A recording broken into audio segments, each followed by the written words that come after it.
In 50 professional fights spanning 20 plus years, Floyd Mayweather was hit clean an average of just 4.7 times per round. To put that in perspective, the average elite boxer absorbs 12 to 15 clean punches per round. Some fights, Mayweather made world champions miss over 70% of their power shots. 70%.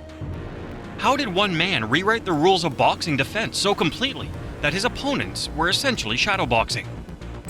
Floyd Joy Mayweather Jr., 50 wins, 0 losses, 15 major world titles across 5 weight divisions. But here's what separates him from every other undefeated champion in boxing history. It's not just that he won, it's how untouchable he was while doing it. Fighters who stepped into the ring with Floyd didn't just lose. They looked helpless, confused, frustrated, like they were fighting a ghost. Oscar de la Hoya, one of the greatest offensive fighters ever, he landed just 18% of his power punches against Mayweather. Canelo Alvarez, in his prime, 43% of his total punches missed completely.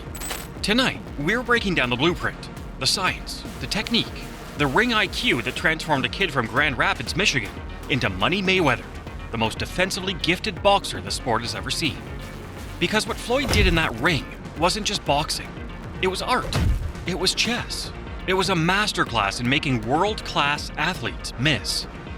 Boxing is brutal. There's no way around it. You're standing in a 20-foot square with someone whose entire job is to hurt you. And the statistics, they're terrifying. Studies show that professional boxers take an average of 250 significant punches per fight. Over a career, that's thousands of impacts to the head and body. Chronic traumatic encephalopathy, brain damage, long-term cognitive decline. These aren't possibilities in boxing. For many fighters, they're inevitabilities. Look at the legends. Muhammad Ali, arguably the greatest ever, but he paid the price. Sugar Ray Robinson, one of the most skilled boxers in history, still absorbed punishment that shortened his later years.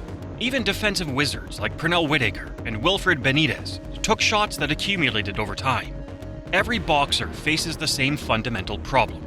You're in a finite space with an opponent trying to land punches, and you have to engage to win. Defense isn't optional, it's survival. But playing defense while remaining offensive enough to win, that's the puzzle that's destroyed countless careers. The question wasn't whether you'd get hit, it was how much you could minimize the damage while still being effective enough to win rounds, win fights, and win championships. Until Floyd Mayweather rewrote the entire equation. So, how did Mayweather do it? Let's break down the techniques that made him untouchable. The shoulder roll, Mayweather's signature move, inherited from his uncle, Roger Mayweather. Here's how it works. Instead of holding a traditional high guard, Floyd keeps his rear hand low and rotates his lead shoulder up to deflect incoming punches. Watch this. When the opponent throws, Floyd's right shoulder acts like a shield, rolling the punch away from his face. His head moves off the center line, slightly back and to the side, so even if the punch gets past his shoulder, it's hitting air. Most boxers block with their gloves, which means they're still absorbing impact. Mayweather, he's redirecting the energy. The punch slides off. 0 damage. And here's the genius part. While his opponent is recovering from missing, Floyd's already in position to counter with his right hand. Defense becomes offense in one fluid motion. But the shoulder roll is just one tool. Mayweather's head movement was supernatural, subtle, economic, effective. He didn't waste energy with wild movement. Everything was calculated to millimeters. Watch his head position. He uses small, tight slips, maybe 2 or 3 inches of movement. That's it. Just enough to make the punch miss. Never so much that he's off balance or out of position to counter. This came from thousands of hours on the slip rope. You can see it in the training footage. Floyd drilling these movements until they're instinctive.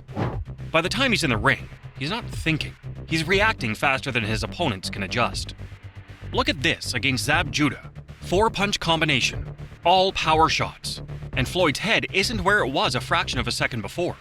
Not one lands clean. Or here against Shane Mosley, one of the fastest-handed fighters of all time. And Mosley's catching nothing but air. Now let's talk about what's happening below the waist. Because Mayweather's feet were doing as much defensive work as his upper body. Floyd controlled distance like no one else. He understood range better than his opponents understood their own reach. He'd position himself at the edge of punching distance, close enough to bait his opponent into committing, far enough that they come up short. Watch his pivot here. As soon as an opponent commits to a combination, Floyd pivots off the center line, sometimes just 45 degrees, and suddenly his opponent is punching at where he was, not where he is. The opponent's momentum carries them forward into empty space, and Floyd's circling away or setting up a counter. Against Miguel Cotto, who is known for cutting off the ring, Floyd made it look easy. Cotto tries to trap him on the ropes. Floyd pivots out. Tries to corner him. Floyd's already at ring center. It's like watching someone try to catch smoke. This wasn't natural talent. It was drilled. Hours of footwork drills, ladder work, shadow boxing with emphasis on angles. By fight night, Floyd's feet moved on autopilot while his mind was 3 punches ahead. But here's what casual fans miss. The physical techniques only work because of what's happening in Floyd's mind. Floyd doesn't just react. He reads. He's studying patterns. In round 1, he's downloading data.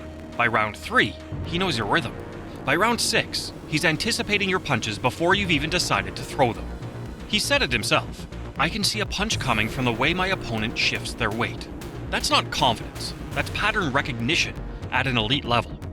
Floyd turned boxing into predictive analytics before sports analytics were even a thing. And then he uses that information to manipulate you. He'll show you an opening, deliberately, to see if you take the bait. You do, and suddenly he's slipped it and you're getting countered. He's not just defending, he's programming you to make mistakes. If you want to see something we just discussed come together in one night, we need to talk about May 5th, 2007, MGM Grand Garden Arena, Floyd Mayweather versus Oscar de la Hoya. This wasn't supposed to be a defensive clinic. This was supposed to be Oscar's night. The Golden Boy, bigger, naturally stronger at 154 pounds, a Mexican icon fighting in front of his people on Cinco de Mayo weekend. Oscar had every advantage, except one. He was fighting Floyd Mayweather. Oscar came in as a legitimate 154-pound fighter. Floyd, he'd moved up from 130. On paper, this was a dangerous fight. De La Hoya had knockout power. He had reach. He had every physical tool. But let's look at what actually happened in that ring.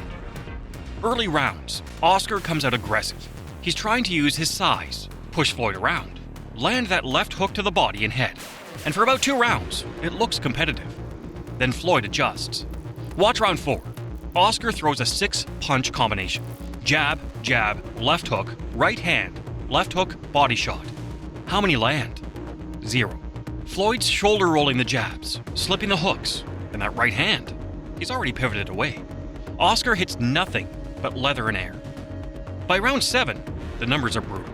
Oscar is landing 18% of his power shots. 18%. Floyd's making one of the greatest offensive fighters in history look ordinary. Then comes round 10. Oscar loads up with everything he has. Big left hook coming. Floyd sees it coming before Oscar even commits. Shoulder roll, slip, and boom. Check hook on the counter. Oscar stumbles. The arena goes quiet.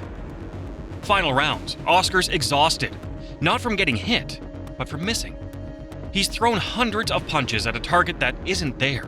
His corners are desperate. And Floyd, he looks like he just finished a light sparring session. Split decision. Controversial on the cards, but not in reality. Floyd landed more, landed cleaner, and never gave Oscar a single moment of success. Oscar would later say it was the most frustrating night of his career. I couldn't hit him. I couldn't figure him out. Every time I thought I had him, he wasn't there. This was Floyd Mayweather's defensive mastery at its absolute peak. Every technique we discussed, the shoulder roll, the head movement, the footwork, the ring IQ, all on display against one of the best to ever do it. So, what made Floyd Mayweather the most defensively perfect boxer in history? It was the shoulder roll, that revolutionary defensive stance inherited from his uncle Roger, perfected over decades. It was head movement measured in millimeters, drilled thousands of times until instinct took over. It was footwork that controlled distance and angles with computer-like precision. But more than any single technique, it was the mindset. Floyd understood something most fighters never grasp. You don't have to be the strongest or the biggest to dominate. You just have to be unhittable. The numbers tell the story. Over 49 fights against world champions, killers, legends. Floyd absorbed less punishment than most fighters take in training camp. He retired on top, undefeated, unmarked, and sharp as ever. While legends like Ali, Frazier, and even defensive masters like Whitaker paid devastating prices for their careers, Floyd walked away from boxing the same way he fought, on his own terms, with his health intact. Today, you see his influence everywhere. Every young fighter trying to master the shoulder roll, every trainer emphasizing defense first. Floyd didn't just win his fights, he changed how an entire generation thinks about the sport. Boxing has always celebrated the knockout artists, the warriors, the fighters who stood and traded. But Floyd Mayweather proved something more valuable. The greatest victory is the one where you don't get hit, where you make world-class fighters look helpless, where you bend the sport's most fundamental rule. In boxing, everyone gets hit, unless you're Floyd Mayweather. So here's my question for you. What's your favorite Floyd Mayweather performance? Was it the De La Hoya masterclass we just covered? The Canelo domination? That wild night against Zab Judah? Or maybe Arturo Gatti when Floyd made it look easy? Drop your answer in the comments below, and while you're down there, tell me, who would you like to see in the next breakdown? I'm thinking Sugar Ray Robinson, Pernell Whitaker, or maybe we go modern with Terrence Crawford. And if you're serious about understanding the sweet science, not just the highlights, but the techniques that separate legends from everyone else, hit that subscribe button. We're breaking down the greatest fighters in history, one technique at a time. Thanks for watching. Keep learning, keep training, and remember, defense wins fights. I'll see you in the next one.